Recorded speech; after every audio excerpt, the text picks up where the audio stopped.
We're now live, Warden Danielson. Thank you. Good afternoon, everyone. I've got to say it's kind of nice to see new faces or different faces on the screen for a change. I'd like to welcome you all this afternoon. You know, this has been an important project for us all. And it's been a long time coming for us all. Before we get into the presentation, I would just like to offer my thanks to everyone who's taken part in this process and has helped us move it forward, particularly to Councillor Moffat for her guidance of this portfolio, to Mike Ritter for all of his work, and you know, to everybody across the county who's had to add this task to the corner of their desk when there's already enough on everyone's plate. It's truly appreciated. We are in the process as part of our budget in hiring a navigator for this project, and I really look forward to seeing a good level of success as we move forward. Having made those comments, if I could have a mover and a seconder to adopt the agenda for this afternoon. Councillor DeVolen and Councillor Moffat. Moved by Councillor DeVolen, seconded by Councillor Moffat. Be resolved that the agenda for the January 26, 2022 special meeting of Haliburton County Council be hereby approved. All in favor? That's carried. Is there any notice of pecuniary interest or general nature thereof this afternoon? Seeing or hearing none, we'll move forward with our main item of business. And I would invite representatives from Strategy Corps in to present their final draft. Councillor Barry, could you please put yourself on mute? Thank you.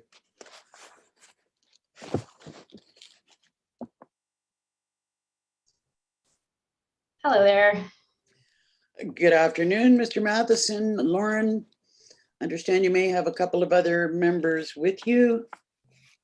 Yes, correct. We've got Rima Bazzi as well from our team, and as you already introduced, John Matheson, and we will all be presenting and here to answer questions as we go through. That's great. Well, over to you.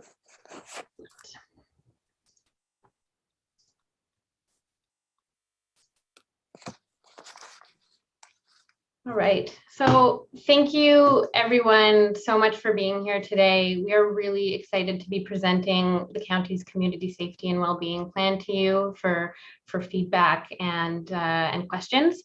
We are going to get started by speaking about the process that we took and who we engaged, and then really get into the substance of the plan and the outline and all of the different components of it.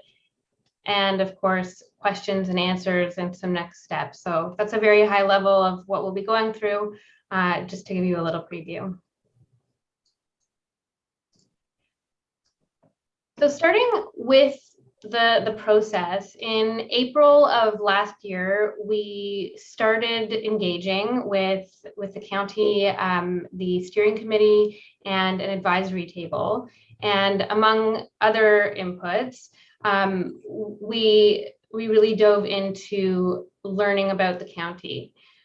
The plan development was guided throughout this whole process with regular touch points and updates to that advisory table, which included the county, OPP, Haliburton Highlands Health Services, Haliburton Highlands Secondary School, Point in Time Children, Youth, and Parent Support, Haliburton Kawartha Pine Ridge District Health Unit, CMHA Haliburton Kawartha Pine Ridge, and City of Kawartha Lakes.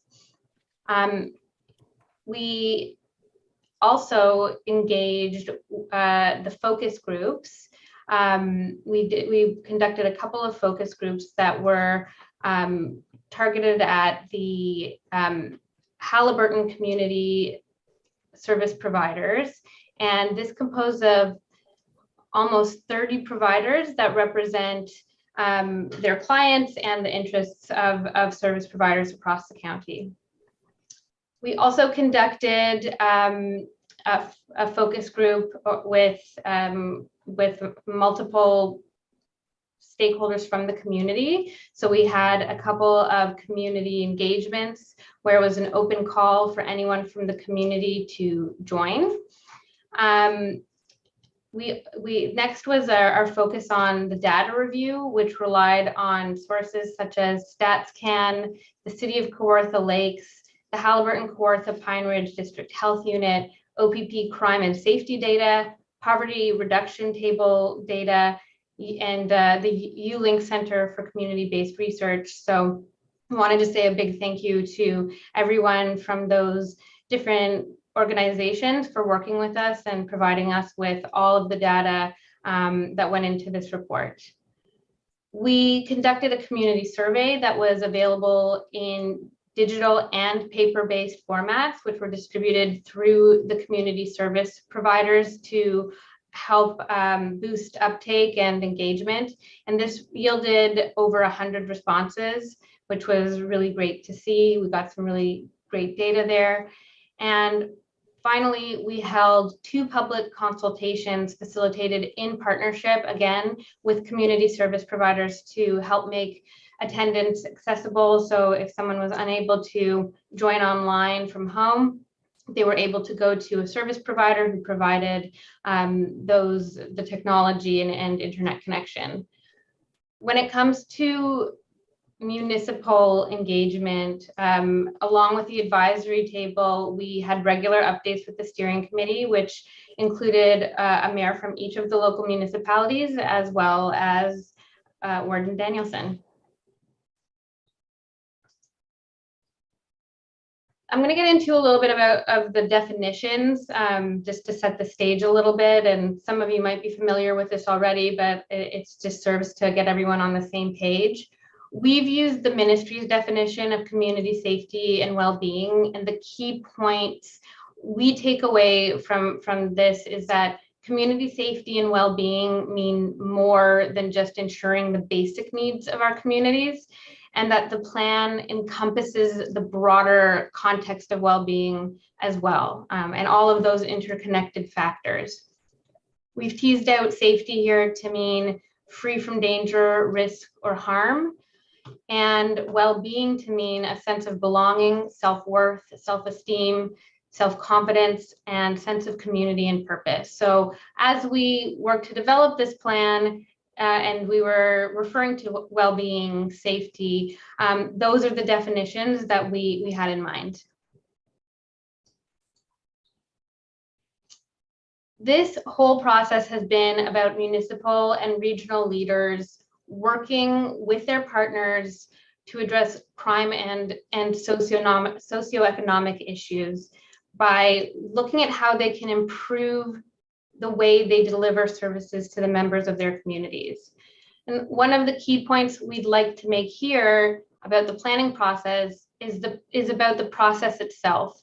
It's one of the greatest values of this plan is its ability to break down silos, share data, enable change, leverage the input of the county's residents and service providers and other stakeholders in the space to develop a plan that effectively supports its community. So it's opening up the conversation between service providers where those conversations may not already exist. That's not to say that service providers aren't speaking. As I mentioned, we have the Haliburton County Service Provider Network, and they are talking on a regular basis and communicating and doing great work together. But where there are silos and where there are opportunities for greater engagement, data sharing, information sharing between government and service providers and the community, that's really sort of the takeaway from this plan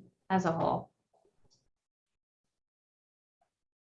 This may be familiar to some of you. It is the provincial CSWB planning framework, and it informed when it came time to really decide what kinds of initiatives we wanted to put down on paper. This kind of guided the framing of those initiatives. And so it begins, as you see, with an outer layer, the upstream approaches. So these address underlying causes of social issues to stop them from growing into greater issues. We then move to preventative strategies that proactively address known and identified risks, elevated risk intervention, which identifies and responds to situations of acutely elevated risk and mobilizes immediate intervention, and then real-time responses. So as you get closer to the red bullseye, these are the more immediate real-time responses that are more difficult to plan for. So again, just to reiterate the point I've already made, this plan is really about taking advantage of what is so great about the community and the county, and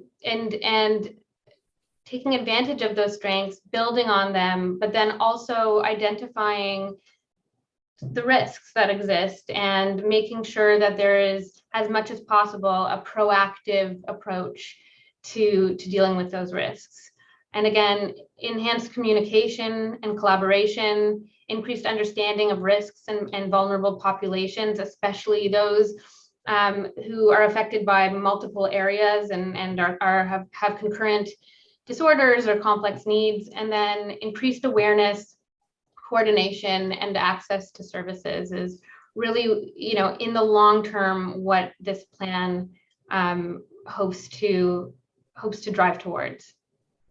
So my colleague Rima is going to take us through the structure of the plan itself and an overview of the county context. Warden, do you want us to keep going, or would you like us to pause for questions?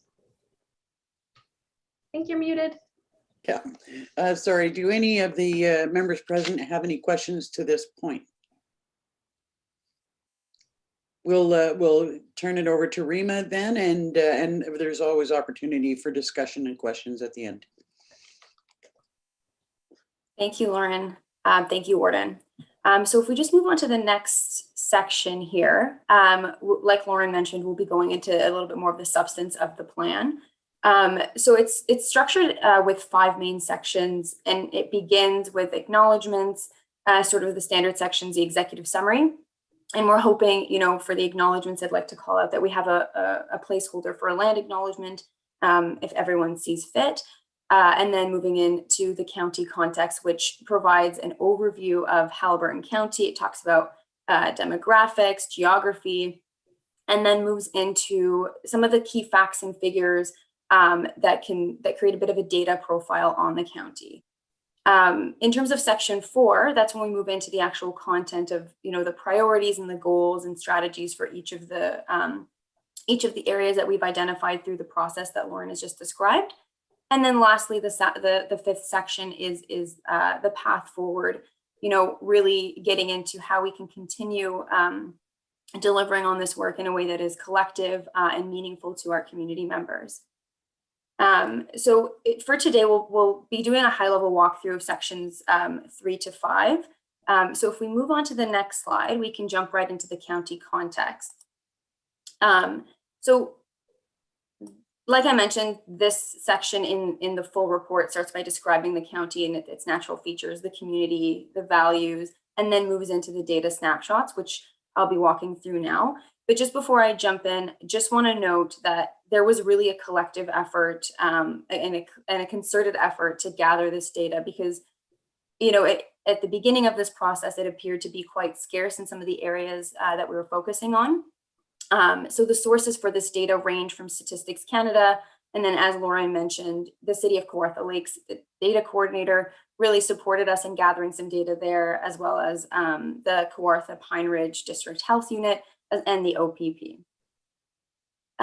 So in terms of the data snapshot, we'll start by population and education levels. So for population, really the key takeaway here is that there's, the county has experienced significant growth.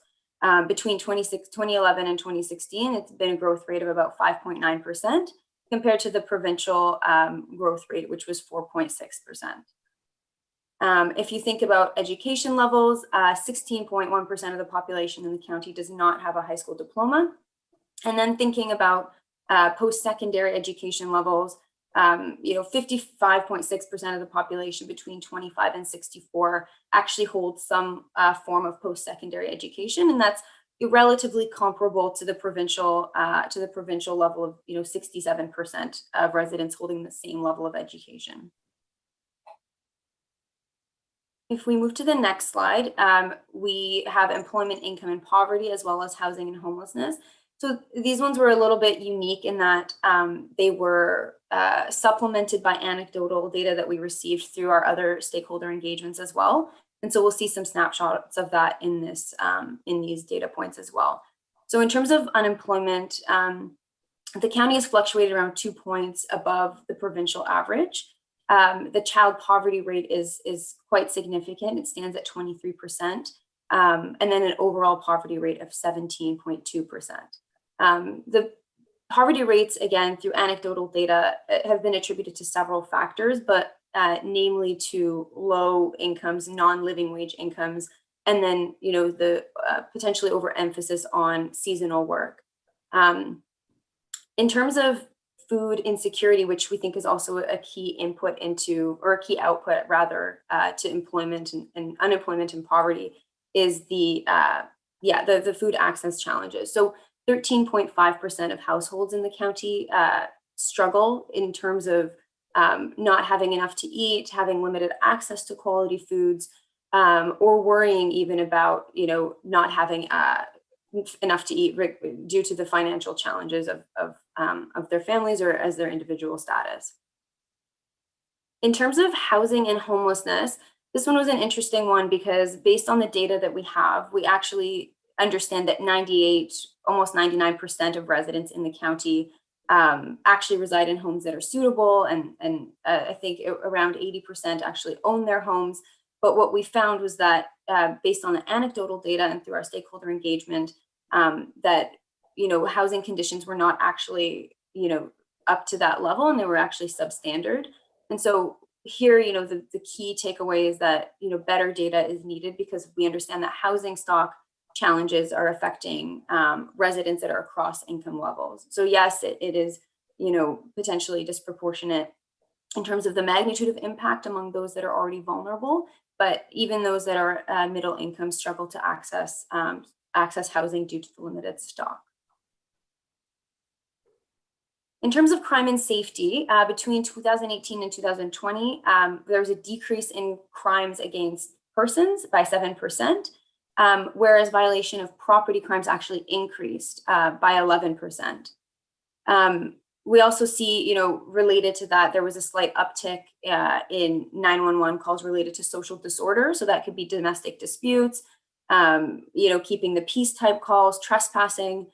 And then in terms of hate crimes, there was only one reported hate crime in the county in 2020. So now I'll pass it off to Lauren just to begin talking about some of the priorities and the goals and strategies in the plan. Thanks, Rima. And yeah, I'll just comment, when we are going through this data and looking for this data, we tend to look for where the issues are. In the report itself, it is acknowledged how great a place Haliburton County is to live. The consultations we held, people talked about the sense of community that they've grown up with and that they still enjoy and are looking to maintain. Everyone really loves being there. So I think it's important to note that for the purposes of this conversation, but it is very well outlined in the final plan. So this is the section where we really get into the meat of the plan, the priority areas and the goals and initiatives underneath them. Before we dig into, I see a hand, Madam Warden, should we pause and take the question? Sorry, Bob. Councillor Carter, you have a question? I do actually on the data And because your data, obviously, as you just started to say, is going to be what you base a lot of your decisions and your goals on. So I had a couple of questions and a couple of things that I think that should be noted in your data. One, I wasn't clear in the report you've got on, I think it was on page 25 or so, where you talked about people and their identification. And, you know, you have there 79% identify as female. I wasn't certain if that was, you know, based on your surveys or if that is what you thought the population was. Yeah. Oh, through you, Warden. So yes, that particular number came from the survey. Rima will correct me if I'm wrong. And that we can make that more clear. That is just to give an explanation to whoever is reading that data. It's another lens to understand it. But if it wasn't clear that it was from the survey and not from the broader data, then we can for sure clarify that. Okay. And then a couple of other things. There was one thing you've got there. I think you had something about the average age being 52. And this is all based on 2016, and the 2021 census data only becomes available in February. I think we may see some rather significant changes from 2016 to 2021, which may affect this.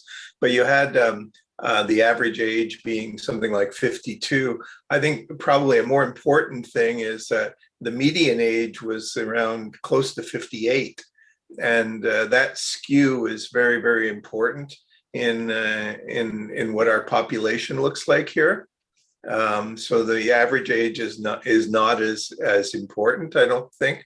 And then we've got your numbers on unemployment, and obviously significant, but we also have a situation where it seems that most people who are employers cannot find staff. We say there's a shortage of, in the paper we see shortages of nurses, but there's basically shortages of everything here. And so it's always interesting when you've got, underemployment and unemployment. So I think my question would be that there should be some research. Is the reason for that unemployment related to health? Is the reason related to non-skills? And like, how do you square that circle? Because I think that's a very important thing. We can't just look at unemployment when we can't find workers either. So anyway, just some things on the data that I think are important. Yeah. Thanks for those comments, Councillor Carter. Just to be clear, we are accepting a final report today and won't be making changes to it, but they are good suggestions and comments for us as we go forward and work with the plan. Councillor Huey. Thank you, Warden. I just wanted to pick up on a couple of things that Councillor Carter was mentioning. Again, forgive my ignorance. I think I'm interested also in who was in these focus groups, or the individuals that were asked the certain questions, because, and again, forgive the ignorance, I feel like, each individual person, with their identification as male or female and the age and, certain other aspects about those individuals would somewhat skew the data as well, right? Whereas if you were including, and again, I'm dancing around these words, specifics within, some of those percentages, those who do not have access to X, Y, and Z, parents of children who are within that child poverty rate of 23%, I feel like, certain pieces of information will skew data one way or another. So I just wanted to raise that point as well. And again, this is the first time I'm seeing this info. So I will close with that. Thank you, Liz.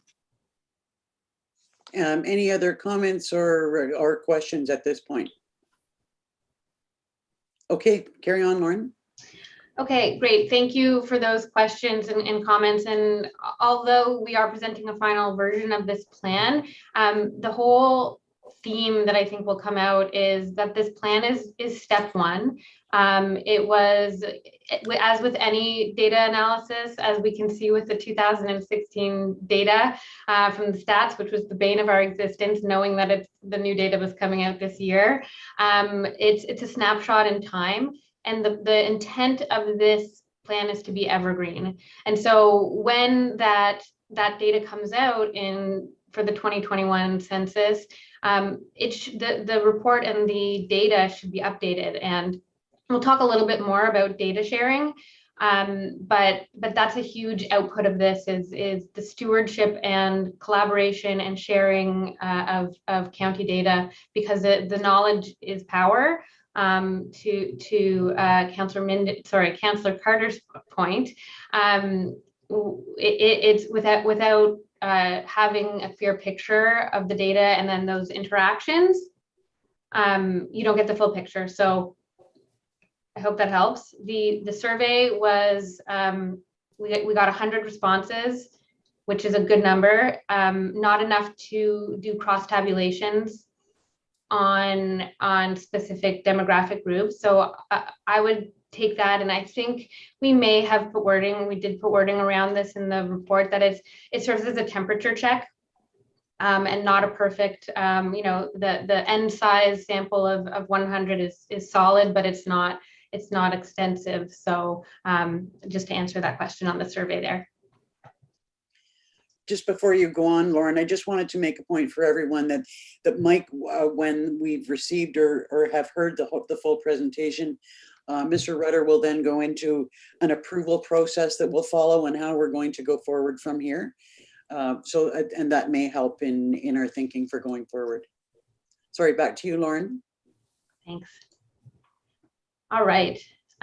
So as I was saying, before we get into each goal, I wanted to just go over some of the design principles that we applied, and these were developed with the advisory table and with the steering committee to make sure that as we went through the process and we were making decisions on what's a goal, what's not a goal, or what becomes, one of the first couple of initiatives, we wanted to apply these as a lens. So we have 6 of them here. They are base all goals on the data collected.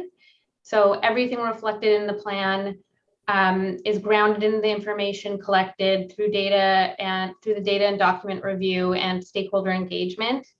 Amplify what already exists to avoid duplication and strengthen existing efforts. So throughout the entire process, we heard so much about all of the great work that's already being done, all of the great collaboration that's already in motion, and then also pockets of programs that are available that people don't know about. And so a big part of this, or people might not know about. And so a big part of this is really amplifying those efforts before looking to reinvent the wheel, essentially.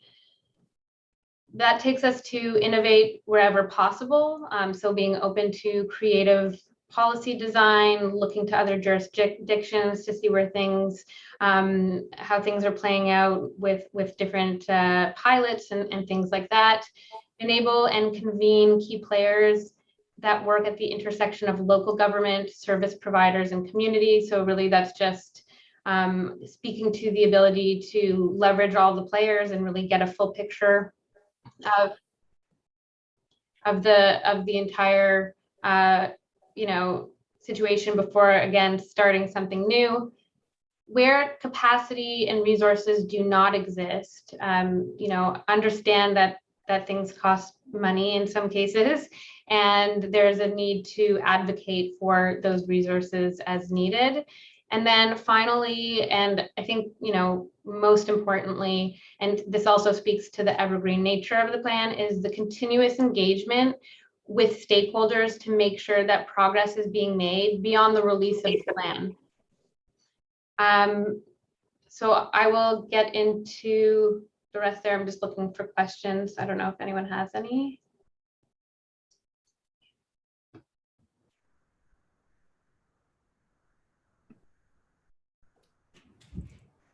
I saw Councillor Smith put his real hand up. Yes, thank you. Just as you're going through these, Lauren, one of the things you commented on was the strong sense of community that we have in Halliburton. And there's a lot of wonderful people out there that, like to do things for the greater good, often not patient enough to wait for the government, if you like. And so as you're going through some of these goals and related activities, any suggestions that you might offer as to how those caring people can contribute to progress here in terms of the safety and well-being in our community, I think that would be terrific.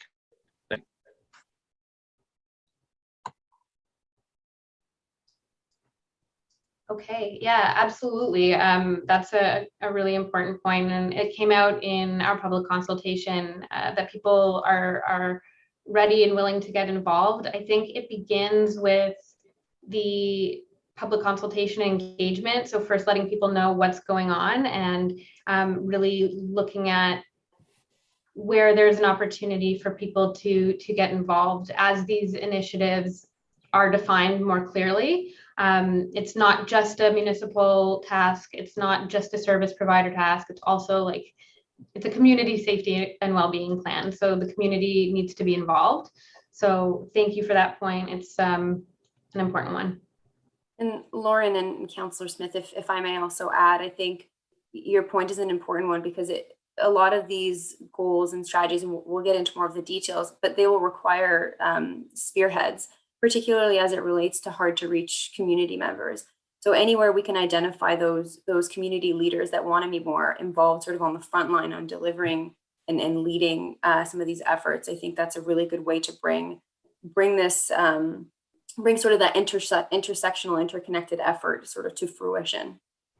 Well, Lauren, I'll pass it back to you, but just wanted to comment on that. We've got a question from Councillor Barry. Just a question in regards to, all of the great work that's happening. If there's a continued stigma around accessing the supports, what can be done in that regard? I don't see a lot about that in many of the slides presented. Just wondered if you would touch on that. Yeah, for sure. Stigma is a key component. I believe it's Bell Let's Talk Mental Health Day today, and so a lot of different organizations are getting into how to address that.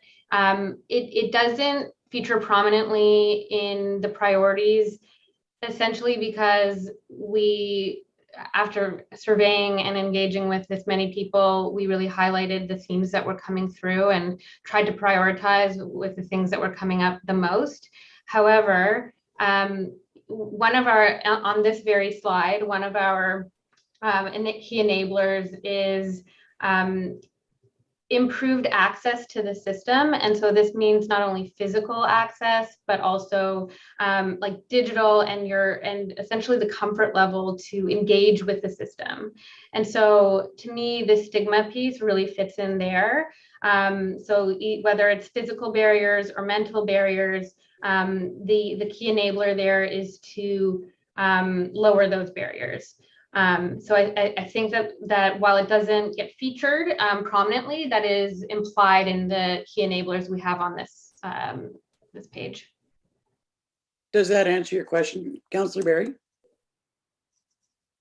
Councillor Moffat.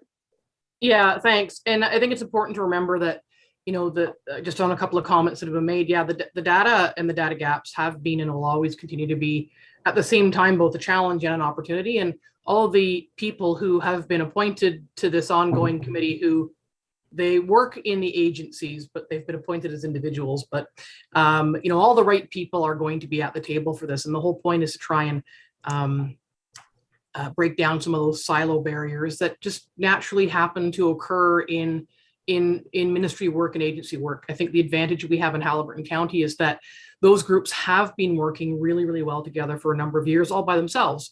And so while this is a county plan, it lives at the county, it is a plan that will be, it's of, by, and for a much broader audience. And to Councillor Barry's point, as the county rep on this initiative, one of the things that the strategy core people will know is, I've been sort of harping on the communication aspect, and it can be difficult for people to find the way into some of the services and opportunities that they have.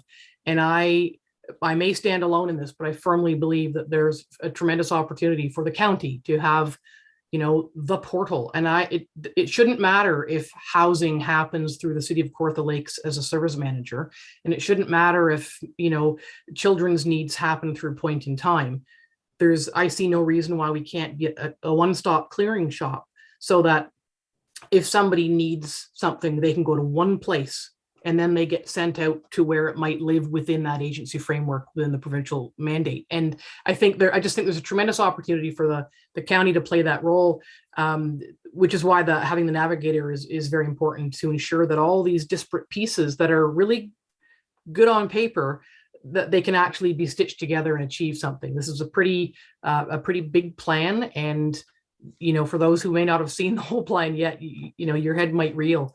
But it's taken a lot of work to get here, and stitching the pieces together and really keeping open communication on the challenges is going to be what sees it through, because it could fail very easily if the people who are at the table don't continue to work to make the outcomes achievable, because it's a big toothy piece of legislation.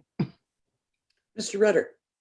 I was just going to add that, in addition to what Councillor Moffat just said, where, it will be a way for people to access service, to Councillor Smith's point, it will also be a way for the conversation to become, to get some profile in the community, so that we can start talking about these issues more. And then people who have solutions or have ideas or want to become part of a solution would also have that portal to go through as well. They would know who to call if they have some ideas on how something could be addressed, or want to pitch in and help. So I think it will work for both those people who need help or need assistance, but also for people who want to provide it. Did I see Councillor Schell's hand up? Okay, sorry, didn't want to put you on the spot. If there's no further questions at this point, we'll back to Lauren, I think. Excellent. All right, so now we're really getting into the meat of it, and we're going to dive into the priorities and goals, starting with housing and homelessness. And I will say that far and away, this was the most sort of resounding theme. It came up first in every conversation that we had. And it's just worth noting that it was a high priority. So through our research, we found that the county's housing context is characterized by a lack of available housing across the continuum, to Rima's points earlier, and it impacts all community members regardless of their income levels. So we're seeing what's called the missing middle, where those who initially or historically have been able to purchase homes are now priced out of that market, and that is true in Haliburton. The advisory table put forth the following goals when it comes to dealing with this. The first one is to align policy priorities and activities across existing programs and initiatives to the 2020-2029 CKL and the County of Haliburton Housing and Homelessness Plan. So there isn't a plan in existence, and this is exactly what we're talking about, of not creating a new plan, but leveraging what exists, making sure that it's that plan reflects the right data, and give it continue its momentum.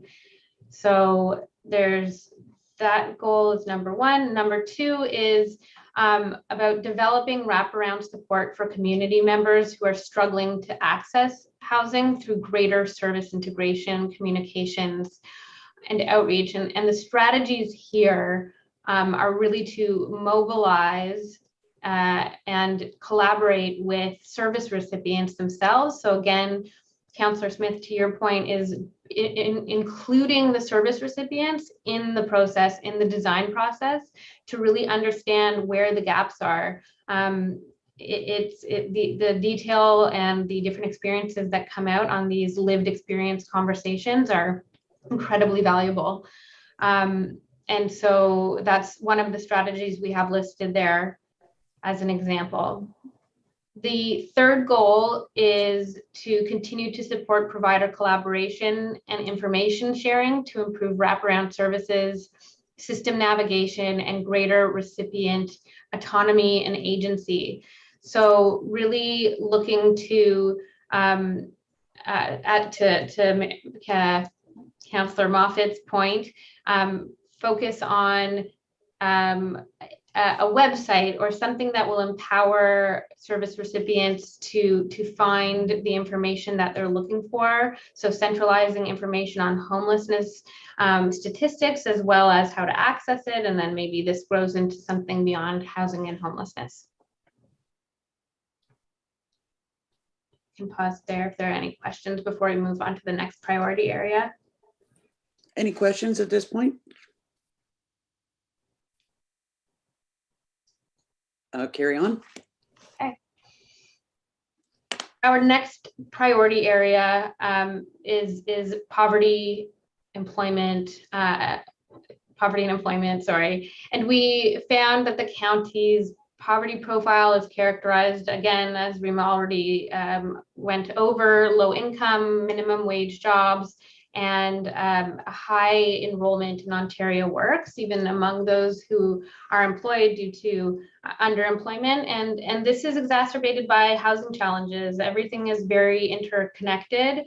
There are also connections between housing, poverty, and mental health, as well as mental health and addictions. So that's just kind of the background and what the data was telling us were the areas to focus on. Goal number 4 is to reduce existing barriers to access and advocate for improved employment opportunities for low-income groups. And the strategies here are based on collaboration with educators and employers to develop targeted action plans and initiatives to improve employment opportunities for low-income groups. So that's just an example of where we're thinking under Goal 4, again, much more detail in the full report to explore. Goal 5 is to elevate existing service integration and information sharing to alleviate poverty across key areas such as housing, transit, and food. So there's already work underway, and this would involve amplifying existing poverty reduction efforts. There's already a poverty table, and actually implementing some of the recommendations of that roundtable. Get it started. There are recommendations that exist, so making sure that it's resourced to an extent and implemented.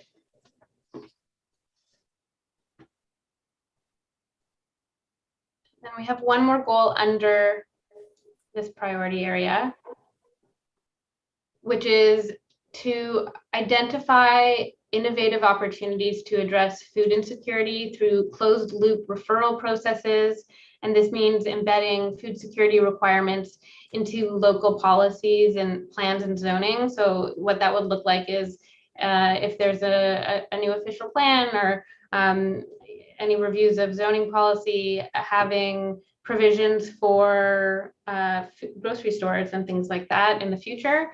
This could also include bolstering the work of existing providers. We learned about FoodNet to help raise awareness of both the issues that exist and some of the solutions that are out there.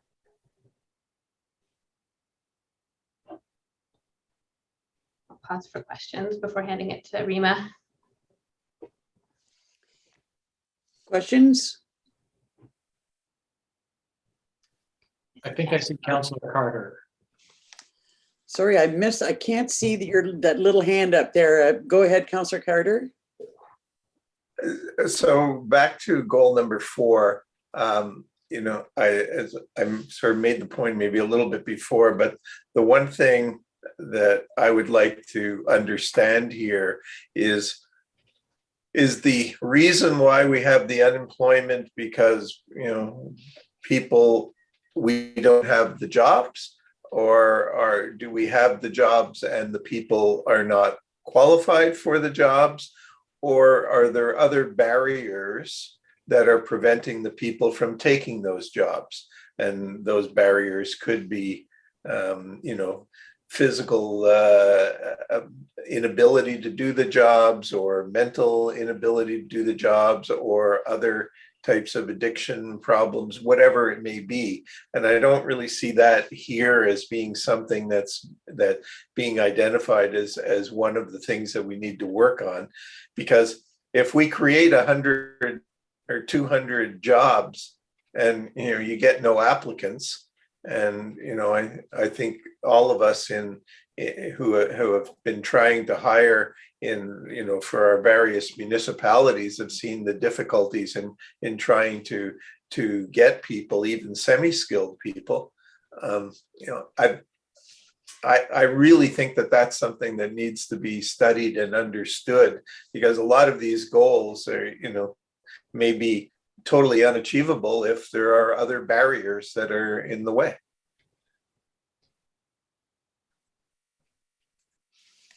I think if I might just respond, I think that's an excellent point. And I think one of the challenges as we were developing and working with key stakeholders to develop this plan was, of course, the data piece. And so if we think back to some of the data snapshots, one of the anecdotal pieces around unemployment and employment was primarily, the fact that wages were low, or that they weren't living wages. And so to your point about what the reason is, it could be, people not taking certain jobs because of the low wage, people taking jobs and still not having enough opportunity emerging from those jobs. And it may also be, as you mentioned, Councillor, that there may be a labor shortage. But I definitely think that the key here is it's a living document, and any opportunity for more research, any opportunity for more data and to create more nuance here is absolutely a really good idea, and something that should be done. So thank you. I just wanted to elaborate on that point a little bit. Madam Warden, if I can just jump in too. I think Councillor Carter again makes an excellent point, and I agree with what Rima just said, but I think it's also important to really read the goals carefully. It might have been that the goals would have been written as achieve, the equivalent of 0% unemployment, and that would be a truly unreachable goal. But what you can see is the goals and priorities are typically expressed as further work to develop plans. And I think, your intuition that there are a variety of problems in the local labor market, a lack of training for the jobs that are there, and then some folks who would need, particular supports to be able to access the things that would be available to them. I think what Rima was saying is, at this stage, we don't have the data to give you a precise take on precisely who fits into what bucket, but this is precisely why the various priorities have been framed as, like if you look at the third bullet, working with potential employers to develop employment training programs for low-income groups and individuals. The outcome is framed as an activity towards making progress, because I think the reality is for the next couple of years, you're going to be developing things that are comfortable as an ongoing exercise based on the deeper work that we do into, the further definitions of each of these problems. And so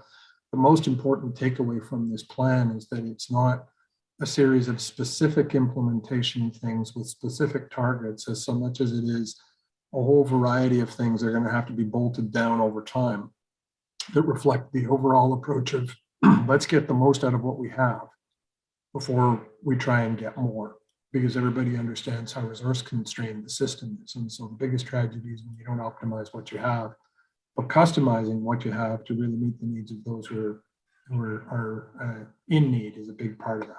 And so that's why this isn't a report that you put on the shelf, and this isn't why it's a plan that you simply implement. It's an ongoing invitation to continuously improving it as the data improves.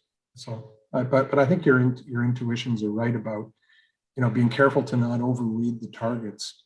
But that's why they've been written in a way that provides some flexibility to ensure that they're grounded in reality. Councillor Roberts. Thank you.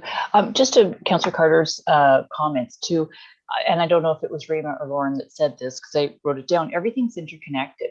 So to say what's the barrier for one thing, well, you know, I can't afford daycare because I don't have a job, but then I have a job, but it doesn't make enough money, so I can't afford a car. And so it's transportation. It's all interconnected. And so I think that that's why having a plan like this with all the different players at the table, you know, it is going to be really, really valuable for our community. So there is though talking with each other, and so there is never usually one barrier. It's usually a very complex issue. So just wanted to make that point. Any other comments or questions at this point? Seeing none and seeing no hands, carry on, Lauren.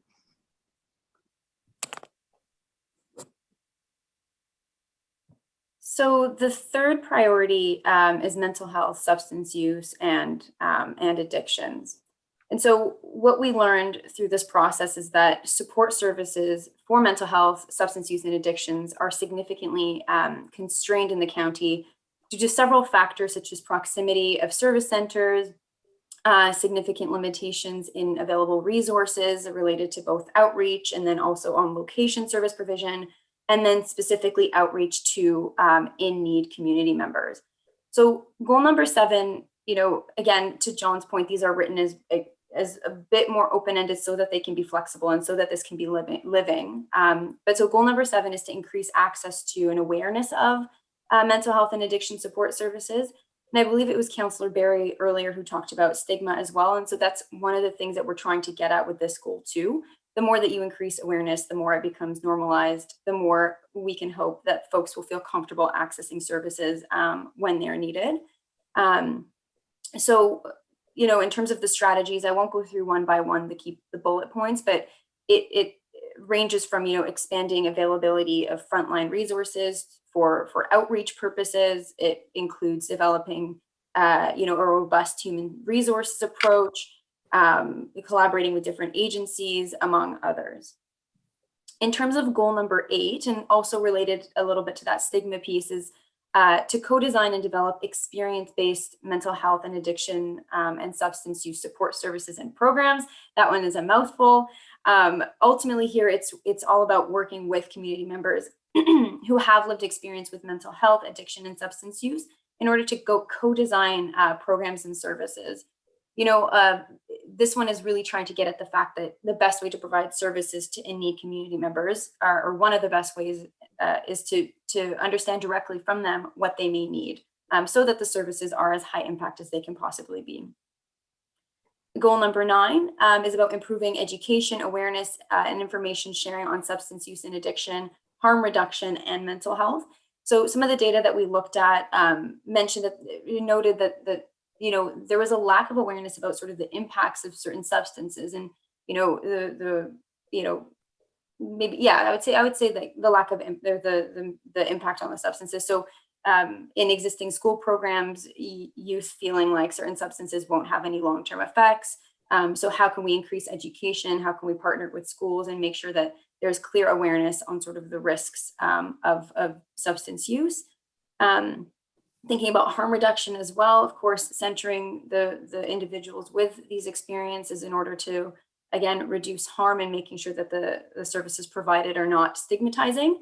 And then developing, again, that education campaign to again, address the youth component, address various community components, and making sure that the approach taken is recipient centric.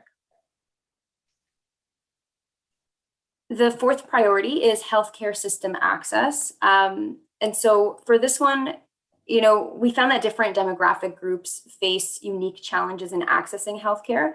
And then there may be some inequities among different priority groups as it relates to accessing healthcare. So the 10th goal, but the first goal under this priority is to increase awareness on the importance of physical movement. We can just go back, yeah, and increase access to active transportation is a central mode of mobility. So really here encouraging movement. This is not to say that movement is not already something that is valued among community members, but rather to emphasize it further and to, wherever possible, create the supporting infrastructure to encourage that. Goal number 11 is to develop a health equity working group to support equal access to health across the priority groups such as low income, BIPOC community members, LGBTQAI plus, and seniors. So the key here is really convening health and medical care practitioners as well as service providers, so that we really have a clear understanding of what the key gaps are, what types of interventions are required, or what kind of strategies are required.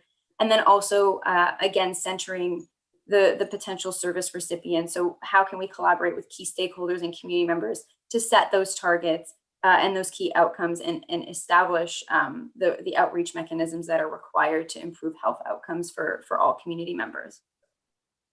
And then lastly, goal number 12 is to enhance and expand service scope for the virtual care for health and mental health in the county. So we know that this has been tried, and I believe there was questions about continuation of this model, but really developing permanent virtual care clinic models to supplement any in-person care for community groups who are maybe distant from physical locations, or who have unique needs requiring more flexible care. I'll pause here for questions. I do see a hand up, but Warden, I'll turn it over to you. Councillor Carter. So an area near and dear to my heart, but one of the pieces of data that you didn't have at the beginning was the fact that probably less than 50% of our population has access to local primary care physicians. That number, once we get those 2021 statistics, will probably show that it will be even worse. So there's a huge gap, and I find it interesting that you haven't really put that down here as one of the goals to try to achieve. You had it in the previous set when we were talking about mental health and so on, that you needed more resources. I would think that the primary care is an area for more resources required here. The second thing is regarding virtual care. And I believe that virtual care has been something, and telemedicine has been something that has been, a fantastic step forward, particularly here in rural Ontario, where you need to have access to specialists and so on. What I have a problem with is when we're talking about virtual care at the primary level. When you have to start finding a counselor that is non-local, when you have to start finding primary care physicians that are not local, or nurse practitioners or whatever, that I don't think should be our goal at this point. And when I look at my taxes, I see that I'm paying the same for OHIP as somebody who's living in non-rural areas. So why should I be getting a discounted level of service? So, I don't, it's just my opinion, I don't like that as being a goal where you've already made the decision to go that route, as opposed to investigating and finding if there are better solutions to the issue. Any comments in response? Councillor, again, I take your point. Access to primary care in all communities across Ontario is surprisingly weak, and particularly so. And we often hear again and again about how all you have to have is one retirement, and all of a sudden, an entire sort of access to care can wind up being jeopardized for people. I think the intent of 11 was to cover the first bullet under that, improve access, by convening health and medical care providers to determine key gaps and intervention strategies. I appreciate that 11 was focused on priority groups as opposed to the general population. So I don't know, I'm curious what Lauren thinks. It might be a blind spot that that there's a generalized access to primary care problem as much as there is a specific one. And it could be that if the error of this is that it unduly focuses on the specific instances of it, it might be possible a very small tweak of it to just ensure that broader perspective of it being a general problem is addressed. But between 11 and 12, I think it was like we certainly heard lots about concerns about access, but it may be that it doesn't come through to your satisfaction that it is a generalized problem. Councillor Moffat, you wanted to make a response or a comment? Yeah, I do. And I appreciate Councillor Carter bringing that up. I recall when we were working on this, I mean, I can find my notes, but I don't have to, I'm sure, is I did raise the issue about primary health care being a gap for all citizens. And I see some nodding heads, Lauren's nodding her head. And so I wonder, to John's point, if it is, because we did discuss it and we agreed that it's not just, yes, there are perhaps different and specialized needs for priority groups, that there is quite a need right across the board for all citizens in Haliburton County and certainly other areas. So, I mean, if we could just make that tweak, it would, because we did talk about it, it would cover off that concern. Well, and it is an issue that we are dealing with to some extent through the county, but there should be a stronger link. And I agree that it should be strengthened here. Councillor Moffat again, and then Councillor Berry. Yeah, thank you. And I think to John's point too, the very first point, improve healthcare access by convening. I mean, this is a roadmap to get to a place. The individual activities that will come have yet to be determined, because the advisory group has to tease its way through all of these details and then create the to-do list of things. And that's the importance of having some consistency, sort of that corporate history and development of these things, is that that we can remember what it is we meant by that and make sure those conversations happen.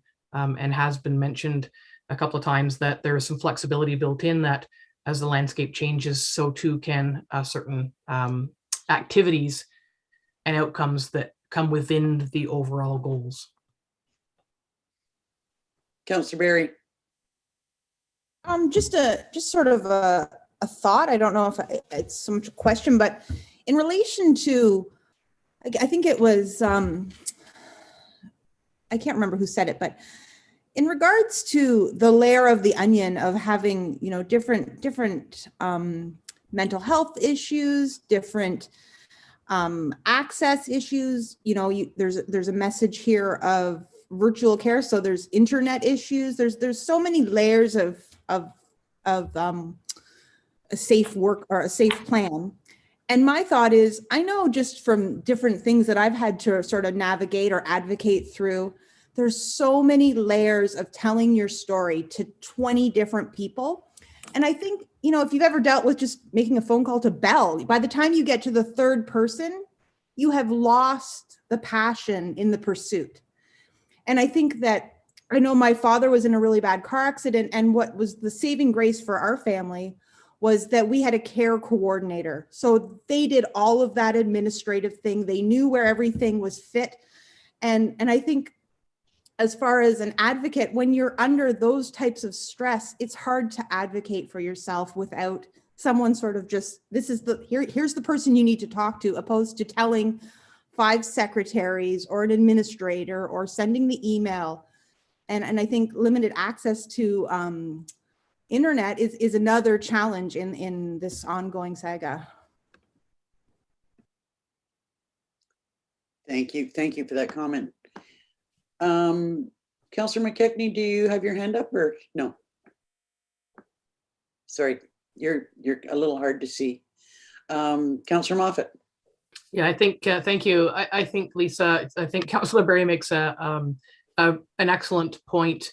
And I say somewhat facetiously, and I don't mean it, we know each other very well. You're lucky that you had a care coordinator at the time when you needed one, because they're hard to find nowadays, and hospitals and systems will claim, Jen's nodding too, we've all been through it with aging parents. And I think that's why this plan is intended to help us pull the various pieces together so that we can advocate for ourselves and each other in a meaningful way. But it's going to be a lot of work. And back to, I think the opportunities are tremendous and the challenges are as well. And I'll go back and many times to, this one-stop portal that at least takes the edge off some of that at least helps you get there. And I think as the navigator gets hired and this group rolls up its sleeves and gets working, I think a lot of this stuff will start to play out, and some very edible chunks will be developed, and there will be a long-standing parking lot of things that need to be addressed over time. But I think you make a very good point about that, and I think we can't fix it, but I think we can take some steps toward exactly that kind of thing. Councillor DeVolen and then Councillor Saney. Well, thank you. This is a new creation that is a creature of municipalities, and so obviously there's lots of components to it and lots of complexity. But the good news is there's a pile of work that's been done. The Poverty Reduction Roundtable, which has more than 24 stakeholders through the city of Kawartha Lake and Haliburton County that have their fingers into the type of things and the complexities that you're talking about, have been doing a lot of this work. The thing has been that it's kind of been on the margins, that it didn't have any official stature or authority within what goes on within our communities. And this new mechanism that we are about to create, community safety and well-being, is going to be somewhere that all of this good work that's gone on for a very long time will plug into it, and the type of considerations and challenges that have been appropriately identified with people speaking here. They've had thoughts, and they're looking for a mechanism and a way to move forward. So I'm very hopeful that this will be the mechanism so that all of that good stuff and the silos of a bunch of these things all now have a meeting place, the community safety and well-being plan for our community. Councillor Sane, then Councillor Moffat. Yes, thank you very much. A couple of points I've been listening throughout here. The question of one stop fits all. I think that Renfrew County, I'd like to raise as an example of that. As Councillor Barry mentioned, it gets very confusing as you get through all these phone calls. There are some models out there that we could be looking at in the long term, and that one phone call and that phone call gets you into the right direction of whatever kinds of services you need has been working really well in Renfrew. I know I spoke to people in our health department here a while back, and they were quite fond of that model as well. So, but I think this is getting a bit into the weeds, because I think this is what we're setting up this committee to look at and make recommendations in the long run. So I think the models are out there. I'm very excited about that. In terms of the statistics that we have, we need to be measuring things and knowing, but I'd like to just point out that even though, for an example, 79% of the people who answered the survey were women. Well, sometimes it's a way that you get to people and where the voice is. And I suspect if we put something up on our internet, we'd never hear from that 79% of women in terms of what they're dealing with poverty. And so I think statistics are really important, but I also think that we can't use that totally to guide, because we have to look at how those statistics are also gathered. And if we understand that part of that statistics means that, for example, 23% of our kids are in poverty here. And yes, it was only from those 79, maybe percent women, usually primary caregivers. Yeah, maybe that's a small percentage. But that's like saying that I'm happy with having only 50% of my lungs. I think we have to look at our community as a health of a body of our community, not in segments saying, hey, I got 50% of my lungs or 75% working, so I'm not going to work on the other 25% of my lungs. Same with our eyesight. We get glasses because we've got so much of our vision. So it doesn't matter in some ways what that percentage is. If we know there's that many, if there's children out here in poverty, how do we reach them? How do we get to that situation? And it is systemic, as pointed out earlier. There's lots of reasons for that. And we need to be open and understand those reasons. And that takes dialogue. And I'm really happy with our frontline workers who have that dialogue, who through this process will be feeding into that and give politicians, particularly us, a better understanding of our communities. The other thing I just want to point out is Roma did have a session on this at our Roma meeting. So you'll have to excuse me. I'm coming out of 4 days of Zoom meetings, and there's been a lot of data going through my mind here. But there is a session particularly on this area of health and well-being. And it's been working very well in other areas throughout our province. And it's very exciting to see it. And I just can't wait to hit the ground running with this, because I think it's a really important thing to do. Sometimes I had a lot of reservations. You know, you do have reservations when things come from the top down of what you have to do. But seeing how this has been implemented in other cases has been very inspiring. And so I'm looking forward to moving forward. So thank you for this time to comment. All the best. Thank you. Councillor Moffat.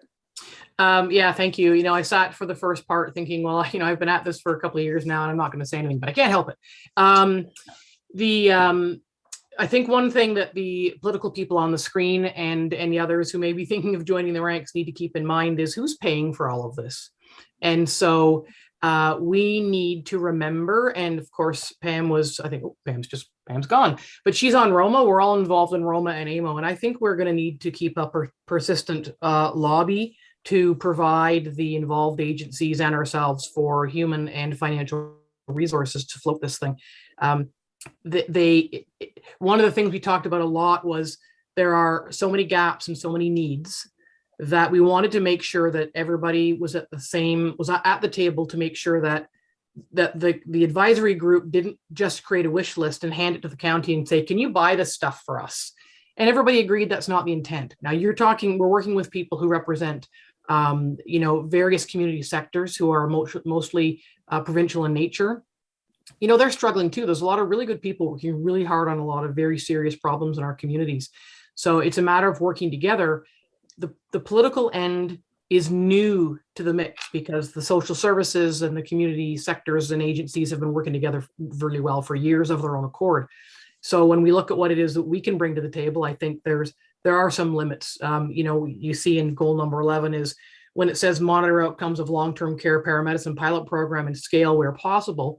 So that was something I brought to the table and said, well, we just got a pile for the paramedicine program, and it's to keep people in long-term care. Well, how do we expand it to address the more vulnerable people in our community, just as a matter of doing better within something we already have access to and funding for? So that's the kind of thinking we need to do. What can the political aspect of this group bring to it?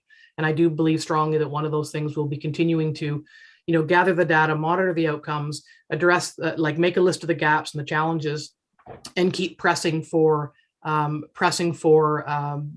this whole program to be better resourced across the board.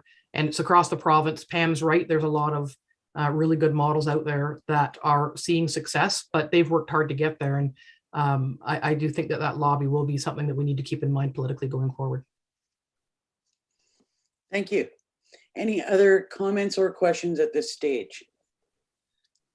Okay, back to, sorry, Councillor Dayu, go ahead. And then Councillor Carter. Go ahead. Thanks very much. And I was going to hold back on this question until I heard Councillor Moffat in her last discourse. It is really rather tied to that. So I wanted to raise it here. You know, I wonder if I might ask to all of those who've been involved, in your interaction with agency reps, did you get a sense of how flexible service providers are in their own internal governance structures to adapt their work streams, their budgets, their JDs to fully embrace this plan? Because there's some excellent ideas in here. There are some really big ideas in here, which will require human resources, possibly physical resources, certainly budgetary resources that don't, as Councillor Moffat was saying, don't automatically have an injection of funds. So to what degree are the stakeholders able to adapt from what you see now? I'd be happy to take a run at that. I think it's a great question.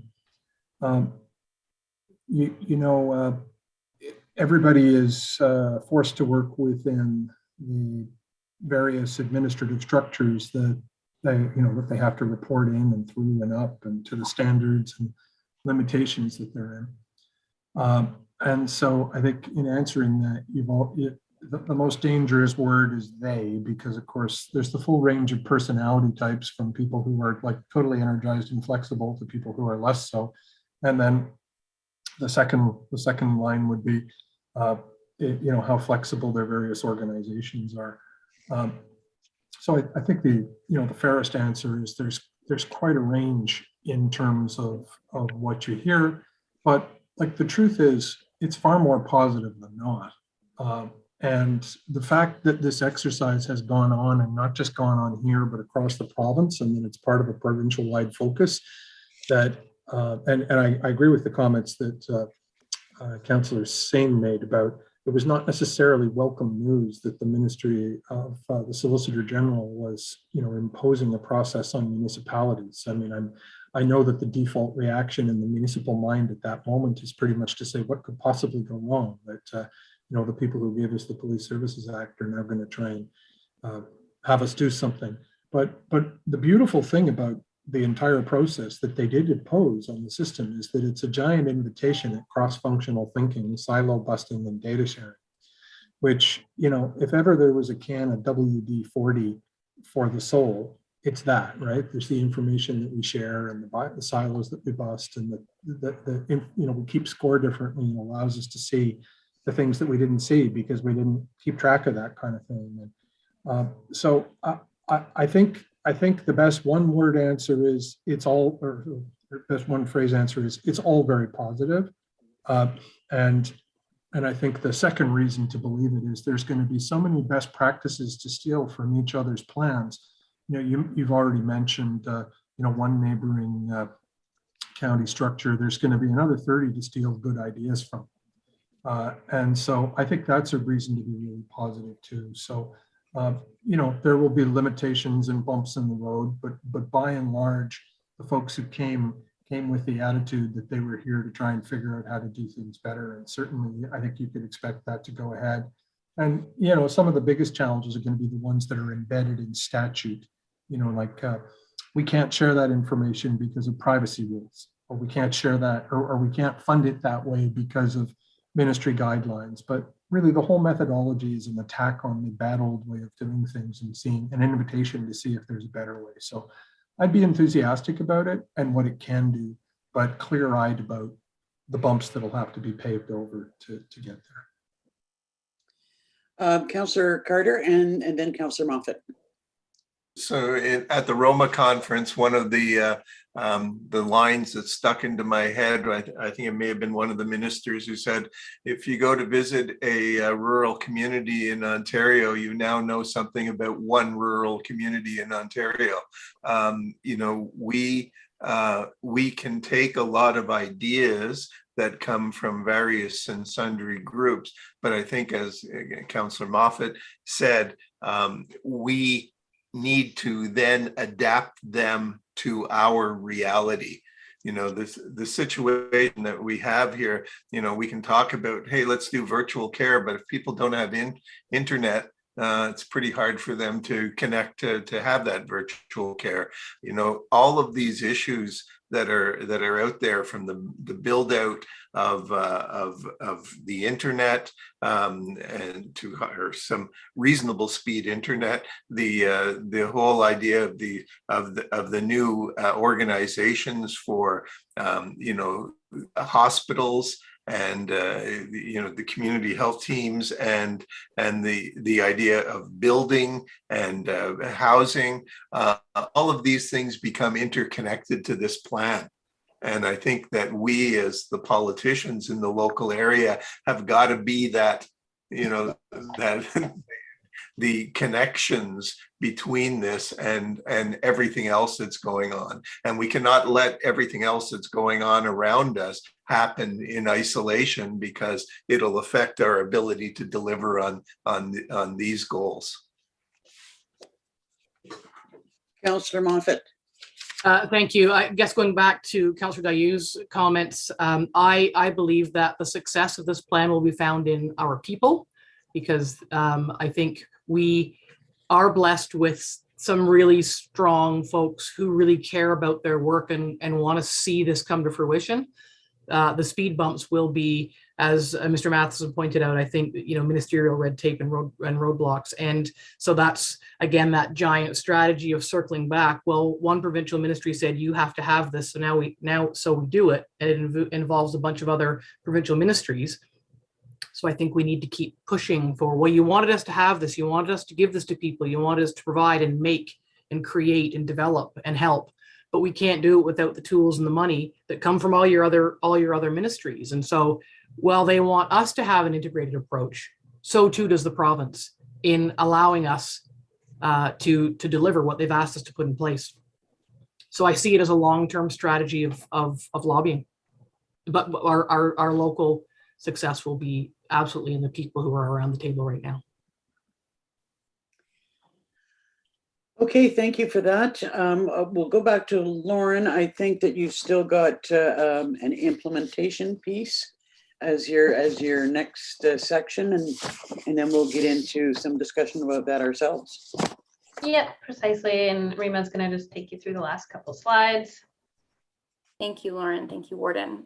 So we've sort of already talked about this through the discussion that we just had, but really what we want to spotlight in this on this slide is that the plan, again, is a living document, and it requires that collaboration and that spearheading from the community level, as well as service providers, as well as local government. And so it's really that coming together of different parties to continuously improve the community safety and well-being outcomes of residents in the county.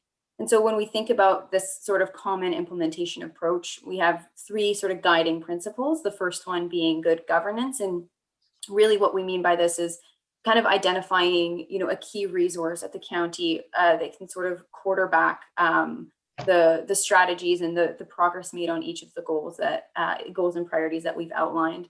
And this is, of course, working in collaboration with the steering committee as well as with the advisory table. The second component is data stewardship. We've talked about this quite a bit today. We know that in some cases the data is scarce, and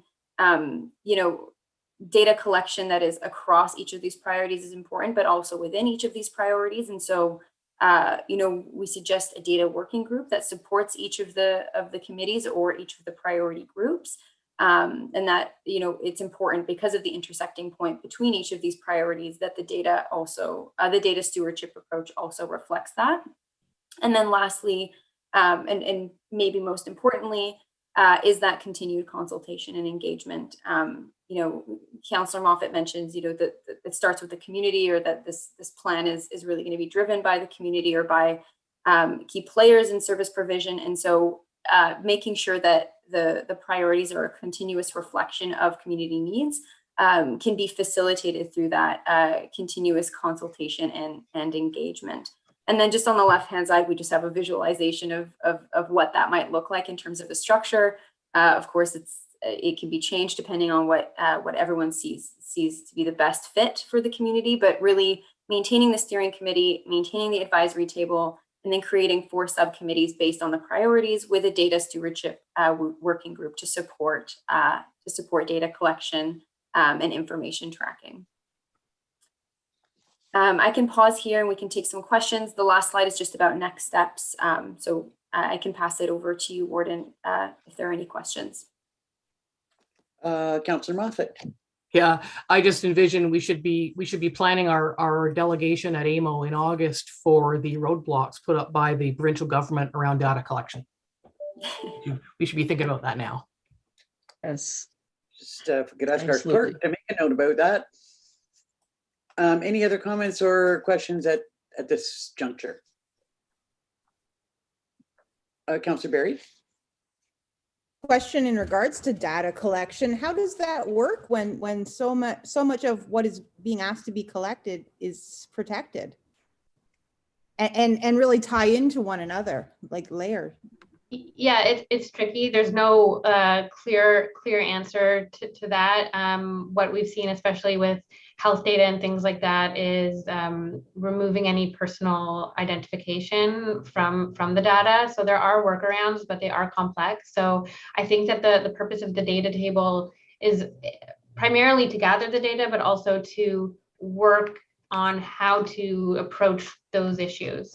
And where the data is not available, actually looking for proxy data and filling gaps that way. But there will always be barriers. I think the primary goal is to improve what is being collected and shared now.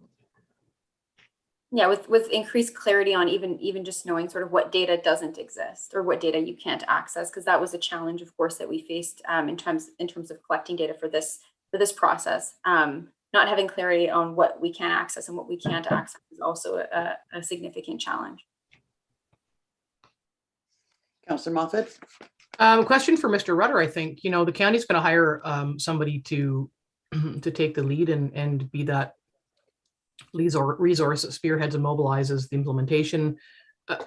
So that person is paid for by the county, but do they work for county at the direction of county council, at the direction of the advisory committee? I don't remember talking about that.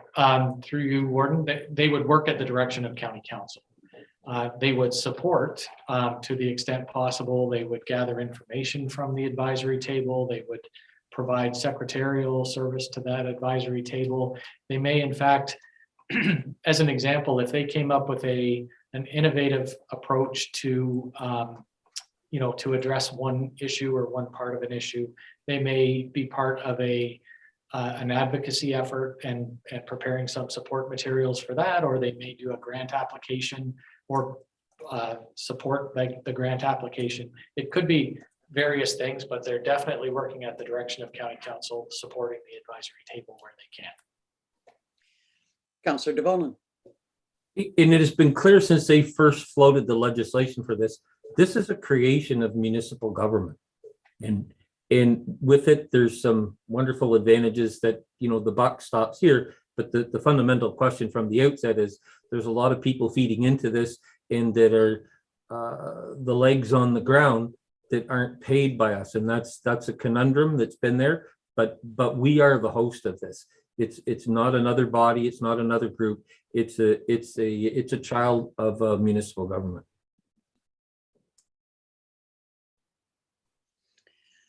Councillor Royale?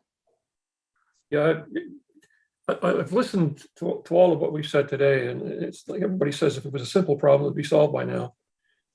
Having said that, it's long overdue in the way we handle it. I think that, we can talk about timing, but I really think the timing is just about right.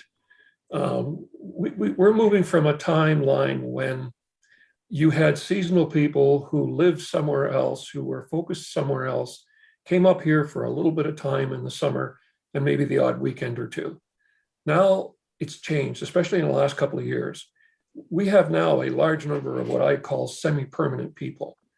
They used to live in the city and have leisure in the cottage country. Now they live in cottage country, but they have to have a residence because they work in the city. So once that happens, where you live is where the most important aspects of where you want to deal with, you want to get involved with. How many people 8-10 years ago said to me, well, I'd love to get involved, but I'm only up here in the summertime and I only work here, only up on weekends. So how can I help? That's changed now significantly because those people are up here on a semi-permanent basis, be it 6, 8, 9 months, depending on what it is. There's a lot of skill sets coming with that whole thing, and they want to put back to the community that they live in. So some of the challenges that we're running into, they're not going to be able to help us with the provincial government and funding and things like that. But when it comes to resources and how to go about best applying what we have, those people are there. And the funny part of it is that when I used to work, I wanted to get paid, but now that I'm retired, I'll do it free. So there's a lot of resources out there that I think if we explained it right, promoted it properly, we'd be able to move this thing forward, not like grease lightning, but certainly with a large level of optimism, which is what I have. Thank you.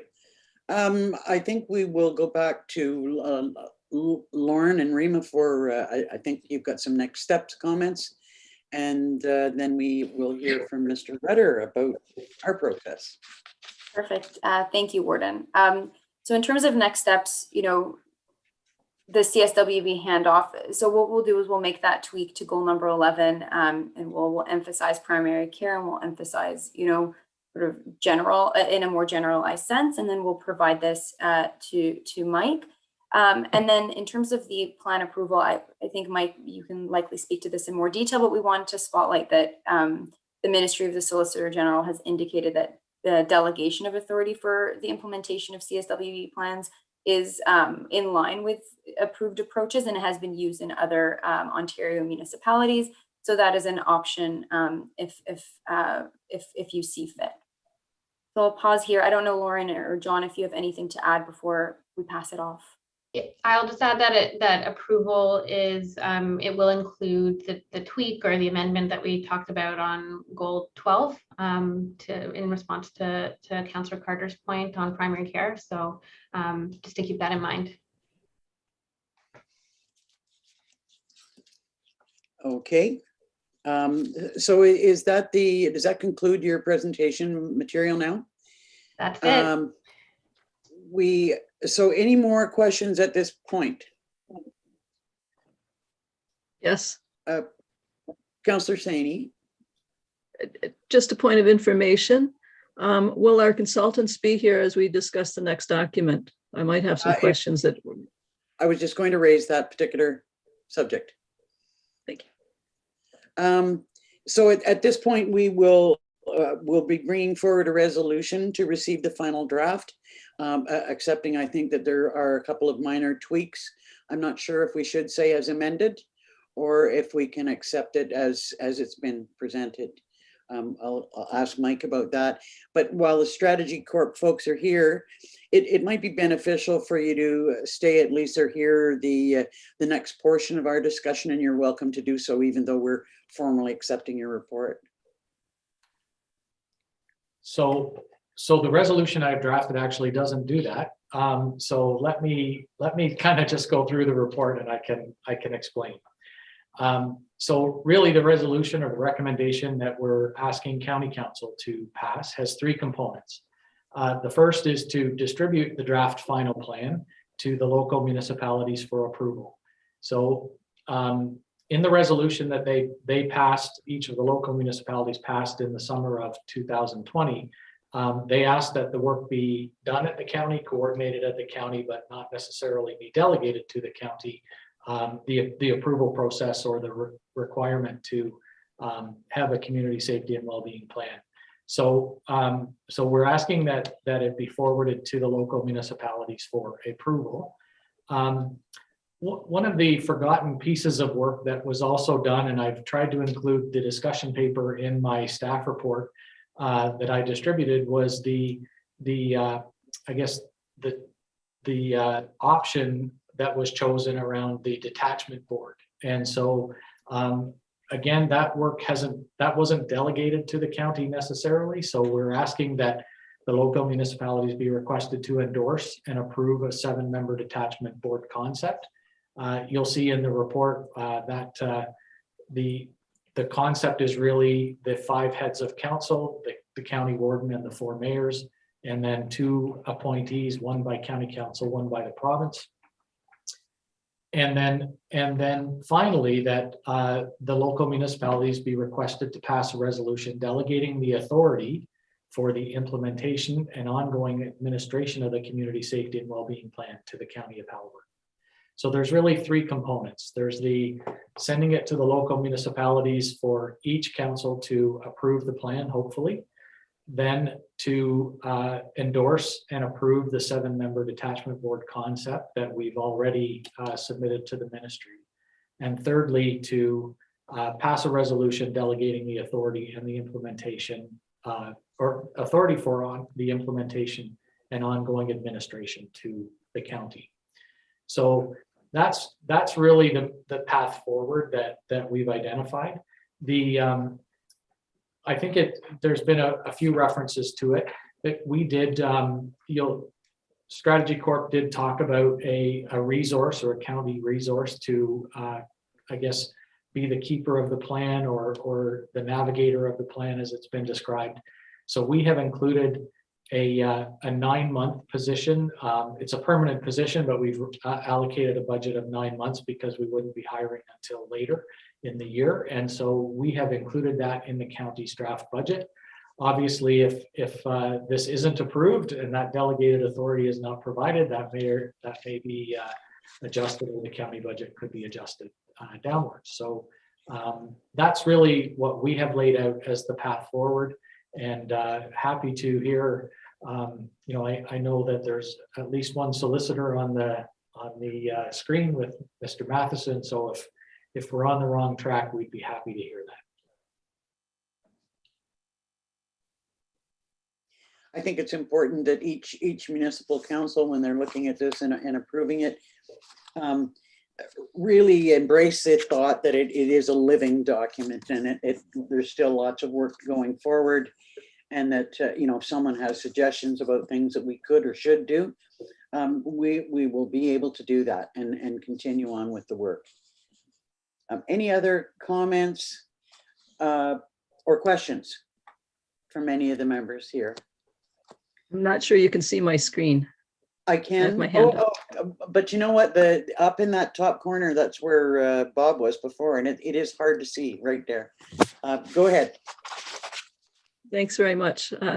So I need some background information because I see a different path in terms of the detachment board size and composition, and I don't know the rationale totally behind this. So I could change my mind, but I particularly like number 5, and this is on page 9 of the report. However, not 2 mayors. I would like to see, and it says or other combination of elected municipal officials. So I don't think I'm too out of line in suggesting this, but I would like to see this as the warden being one of those places, and someone else from the elected county, if you will. So it could be any counselor or person on the upper tier as that second position. There's different ways that person could be appointed or elected to that position. I won't go into that detail. And then, of course, the provincial appointee, and then 2 community reps. I don't like number 7 because it is so top heavy with political, and there isn't enough community rep for my liking on this particular group. And there are different perspectives that you gain when you're working on the front lines and working in community groups, and then working in a political context, as we all do sitting at this table here. So I think we need to have a better balance of that. And that's why I'm in favor of number 5, not just because it's less money in some ways to coordinate that number of people, but I think it would give a better balanced view and moving forward. Along with that suggestion, I'll just make the other suggestion for the full conversation here. And that is further down on page 8 of the report, on number 12 on my PDF here. For the advisory committee, there are some suggestions there, but I strongly think that one of those suggestions has to include representation from paramedics. They're going to be pretty, what can I say, key in making all of this work. And particularly as we raise the issue of the, one phone call gets people to the right services and things, paramedics are out there first. They see if something needs to go to a different part of social services that to help make that call and send those referrals, which is crucial for their job. And so I really think they need to be part of this advisory committee. So those are my 2 things that I'd like to have some information discussion on, and maybe an option of altering that, those 2 structures. Thank you.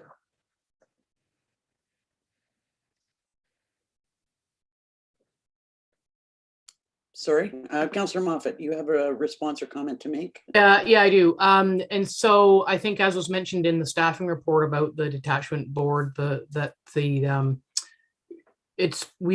depends whether you're section 5 or section 10, and so we've had a CPAC for many years, which has been populated by the 4 mayors and the detachment commander. So when they introduced this, it was made very clear, well, actually it wasn't made very clear, that the safety and well-being plan was meant to inform the creation of the detachment boards. So we had a lot of conversation about this, and I've sat on a number of detachment board webinars and seminars and things over the last few years, and lots of differing views on this. So I'll be very honest and say that one of the reasons this, from my perspective, was chosen is that the municipalities have to pay for it.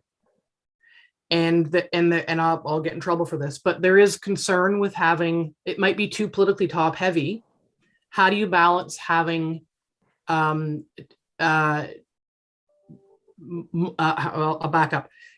If the municipalities have to pay the bill, then the municipalities should carry the vote. I know that sounds heavy-handed. Policing is very interesting. There's been a lot of conversation and a lot of concern about citizens being involved in policing because a lot of folks just don't understand it. There are also a lot of people who want to think they're going to get in with the cops. And there are a lot of privacy issues around policing, and we found this for many, many years on CPAC. So the detachment board is a little bit different. So the idea was to have less community reps so that, honestly, I'm just going to get in so much trouble for saying this, but so that the public can't make decisions that then make the townships have to pay for them, or inadvertently redirect policing resources to the wrong place. Now, it's not to say that people with policing backgrounds or other tremendous knowledge or ability to adapt wouldn't sign up, but the idea is the OPP detachment boards is essentially downloading by stealth, and the townships are going to have to pay for it. The county's not paying for detachment boards. Policing is a municipal service paid for by the municipalities.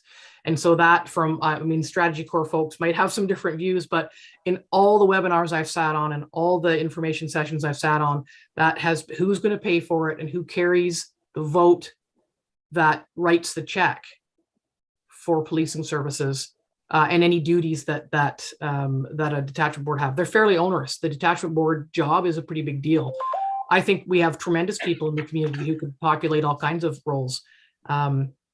But too big, too unwieldy, and it can go either way. I do happen to agree with you that the composition should be the mayor or their designate, because there might be another member of a municipal council that is more interested or better suited in that role.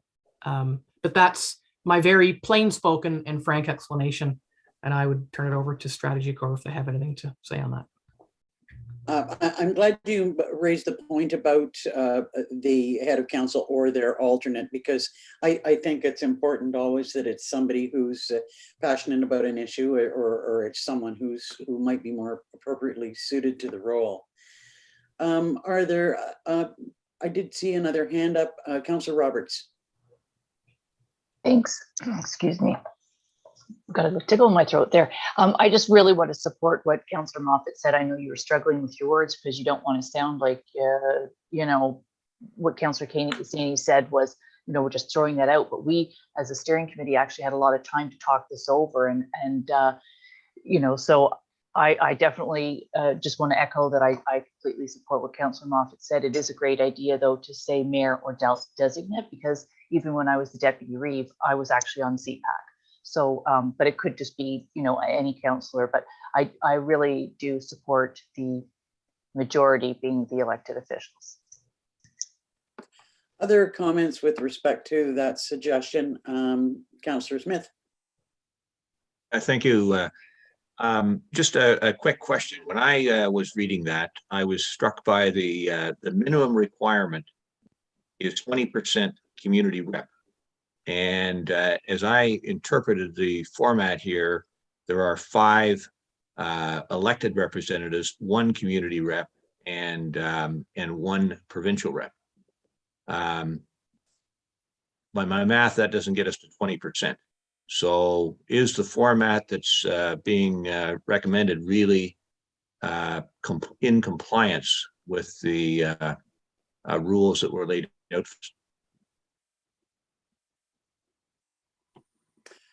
John, did you wish to speak to that?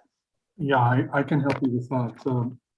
Okay. Sorry, I don't think we knew that you were going to be talking about this today, and it's a bit of a blast from the past because we did the workup on this back in May. So you're testing my increasingly proximate to seniors memory. But I do have a clear answer to the question you just asked, though, which is we inquired from the ministry because we had exactly the same question that you asked, Councillor.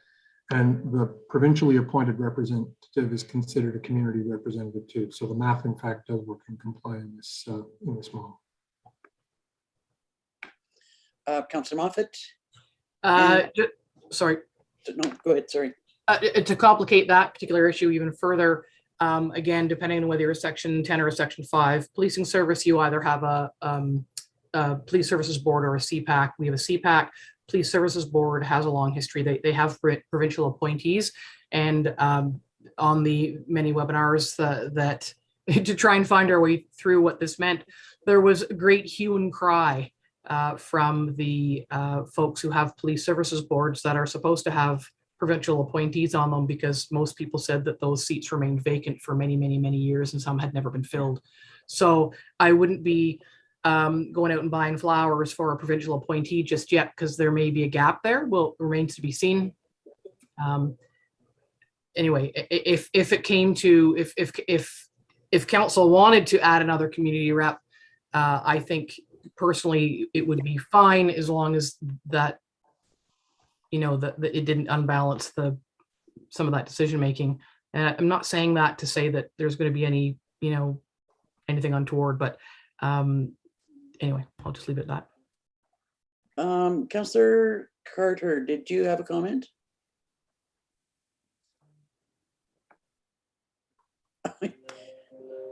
Okay, I'm sorry, I thought I saw your hand up. So any other thoughts on membership, and do we need to change the resolution to include alternates? And I guess there is the question about whether we want to include another community member. Any additional thoughts on that? Am I still invisible on the screen? Go ahead. Okay, thank you, the warden. I would propose that we make it alternate as well. I would also propose that we add the community rep. I don't know if anybody has been the only person supposed to representing a whole group on a board before, but it's a very lonely position. And I think we need at least 2 community reps, not just one, on this board. So I would propose that we go with a second community rep and an alternate. And at the local level, I'll be proposing that there are reports regarding this back to those councils as well. I don't know how but that would be something that we deal at a local lower tier level. Thank you. Councillor Moffat and then Councillor Kennedy. As to Councillor Saini's last comment, I think we need to be very careful around that. In the presentation on page 4, when it says where it outlines the OPP Detachment Board responsibilities, that is of extremely high level list, those 3 bullet points.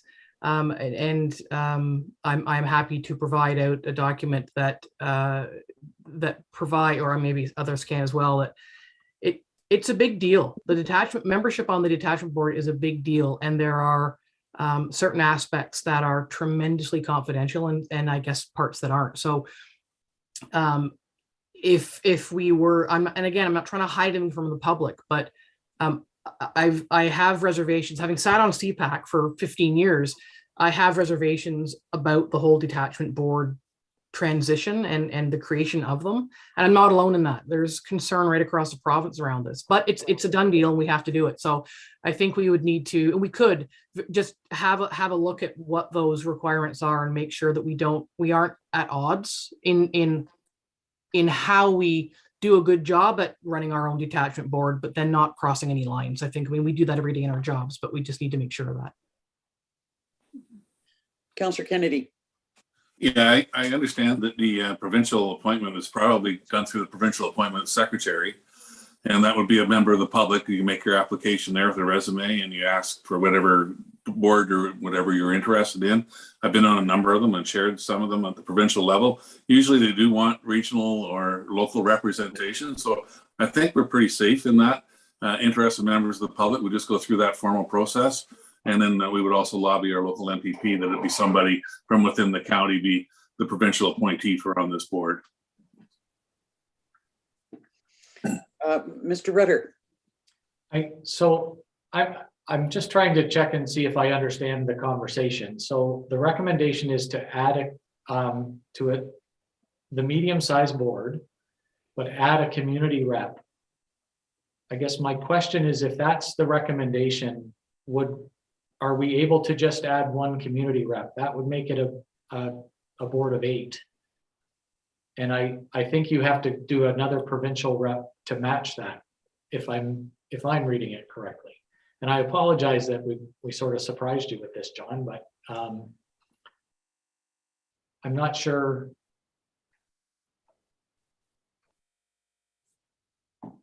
If that's the recommendation, do we need essentially 2 community reps and 2 provincial reps? I see Councillor DeVolen's hand. I agree to the change that mayor designate. I think Councillor Carter put it correctly that the provincial rep will be a local rep, and we have 2. And I have consistently the size of the board along would like to stay with the number that's proposed. I would not be in agreement of expanding it. Other comments? Councillor Carter, okay. No, I just saw you shaking your head. I thought, okay, you might want to comment on that. So what I'm hearing, okay, Councillor Moffat and then Councillor Royale. Yeah, I'd like to thank Councillor Kennedy for the clarification on that. Yeah, if you look at the provincial appointee as a public appointee, that makes a difference for me in that. Councillor Royale. Just a simple question. We're going to have the heads of the municipalities, and that's fair. Or their alternates. Or alternates, whatever. And then we're going to have our warden, which makes sense too, I would assume. So right now we're not in a unique, but we're in a situation where our warden is a deputy mayor as opposed to a mayor. Not that there's anything wrong with that. It's just that now there's 5. Whereas if the warden was a mayor, does that change anything? Because now there would be 4 heads, but then one of those heads is also warden. So does that number change? I mean, normally we're appointing a position, not a person. But it does sort of skew things a little bit. Councillor DeVolen. Well, it can be warden or designate as well if you head in that situation, or you know what I mean. There's lots of ways to get around that, but I agree to the warden's point that's an individual representing the organization, and like I say, the first choice that we put on it is mayor or warden, but we have options beyond that to still have the organization represented. Okay. Councillor Carter. I will finally comment. You know, from my perspective, the 7 seems to be an adequate size. And in terms of it being the mayors, I mean, that's why we pay them the big bucks. So that's how I think that they should be filling those positions. And but do you also agree that with the idea that it would be the mayor or designate? Well, sure, as long as the designate then gets the big bucks. Yeah. Oh, okay. I'm just being of facetious. course. No, that's fine. Thought that through. So I'm Councillor Moffat. So Mike, I think what I'm hearing is that we amend the resolution to stick with the same number, mayor or designate, and warden or designate. And I think that would deal with our concerns. Sound reasonable to everyone? Councillor Barry. I have my hand up. So did I Councillor guess I'm Barry. on a different, Councillor Barry. Just for clarity, is the county in support of a provincial rep? Sorry, I got lost in the numbers within. It's my understanding we have no choice about that particular position. Okay, because I believe Mayor Moffat did say that the key role for the municipalities is to gather data, monitor the trends and the needs, and to advocate. So by having a rep at the table, I think that advocacy can be a lot cleaner and quicker, hopefully. Councillor Moffat. Yeah, the detachment board governance is around recruitment, appointment, and appointments, training. There's development of an entire policing plan for the community. As I keep saying, it's a bit of a big deal. So I'm not sure what Councillor Barry is looking at. I'm not saying you're wrong. I just have something different in front of me from my files. So it's, I guess advocacy is a part of everything or anything, but. And I think we need to, just to the county council folks and Mr. Rutter, I think we need to internally share out some more information about the detachment boards and what they are, because it's almost difficult to ask people to comment on something when they haven't seen the whole build up to it and the ministry's direction and what they're anticipating this group of people will do. So it might be nice if we can put something together to be shared out for what this actually entails. Thank you. my hand up. I don't know if you can hear me. Councillor Saney and then Councillor Roberts. Okay, thanks very much. I just want to go back to Councillor Moffat's earlier discussion regarding the sensitivity of information at this level, and appreciate that, and also appreciate all the work that particularly she has done over the years, and way back with the changing in the structure of our policing in Ontario. And it's been a very long haul and a rich history that I'm sure she has, and understanding the sensitivity and confidentiality of this material is paramount here, I think, as well. So appreciating that. Along with that, once again, supporting the position of that being a mayor or their designate for this. I am disappointed that we have to work within this framework of not being able to appoint 2 community reps, because I have seen through many, many, many organizations the difficulty that one has when they have to represent a whole constituent as one person. It's a very difficult person. It's like saying we're going to put one minority group person on a committee to represent all the minorities in the world. That is the way that I see this, because they are going to be having to answer to all the community in a way that is very difficult on a board. So if it can work differently than that, and there's more avenues into that process, that's great. That was my concern about having only one community rep, was putting that, whoever that person is, in a very difficult position.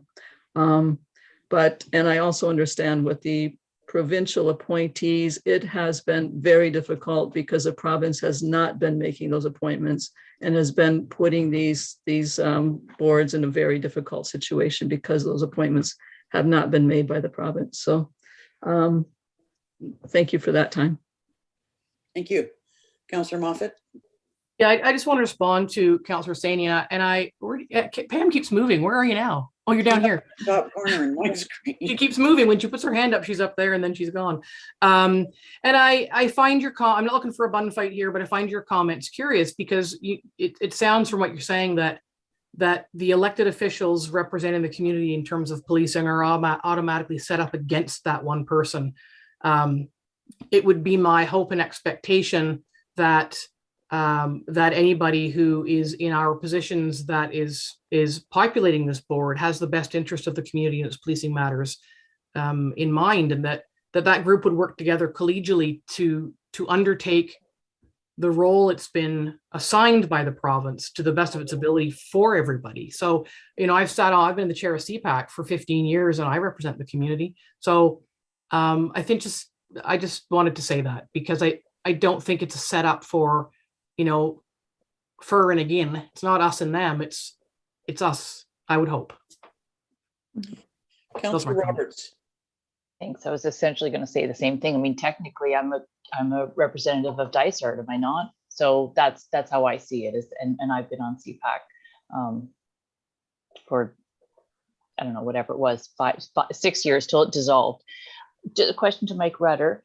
So we have sort of a smattering of different councillors from the different municipalities, but we don't have everybody on board here. So when this plan gets sent to the local municipalities for approval, and to the point of the creation of the detachment board, would it be helpful?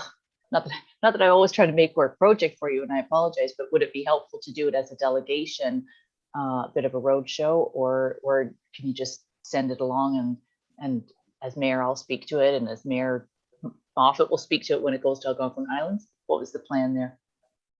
I think my plan was to offer my services if that would be helpful, and but not insist on it. So if a council wanted me to come and support that, I would be happy to do that. And or even if you wanted the chair or the warden to come as well, whatever the local municipality needs to support it, we'd be happy to do. Thanks. Okay. Councillor Moffat. Sorry, I feel like I just put on my crusty pants this afternoon, but you know, we've been at this for 2 years. These meetings have been live streamed. This meeting is being live streamed. Every member of lower tier council was invited to attend. This is not a secret. It's not a surprise. And I think that if anybody has questions, that we've been here to ask the questions in the development of this entire thing. So I would hope that whatever councils decide they need to support a better understanding isn't too onerous on resources, because it's neither new nor a surprise. That's all. Any other comments before we wrap up? Mr. Rudder, are you clear about what our resolution should be? Absolutely. All right. I had one question before you go ahead. Sure. I understood that we were going to have 2 resolutions, but you're saying we only need 1? So I believe there's a resolution to receive Strategy Corp's presentation. That's all. That one. And then a second resolution, and I'll read it. Be it resolved that Haliburton County Council receives for information the January 26, 2022 staff report on the Community Safety and Wellbeing Plan approval process, and that staff be directed to distribute the draft final plan to the local municipalities for approval. And that the local municipalities be requested to endorse a 7-member detachment board, including the mayor or designate and warden or designate concept. And further, that the local municipalities be requested to pass a resolution delegating the authority for the implementation and ongoing administration of the Community Safety and Wellbeing Plan to the County of Haliburton. Okay, so could I have a mover and a seconder? First, to receive the report from Strategy Corp. Councillors Kennedy and Moffat. Moved by Councillor Kennedy, seconded by Councillor Moffat. Be it resolved that Haliburton County Council receives for information the January 26, 2022 Haliburton County Community Safety and Wellbeing Plan presentation. All in favor? That's carried.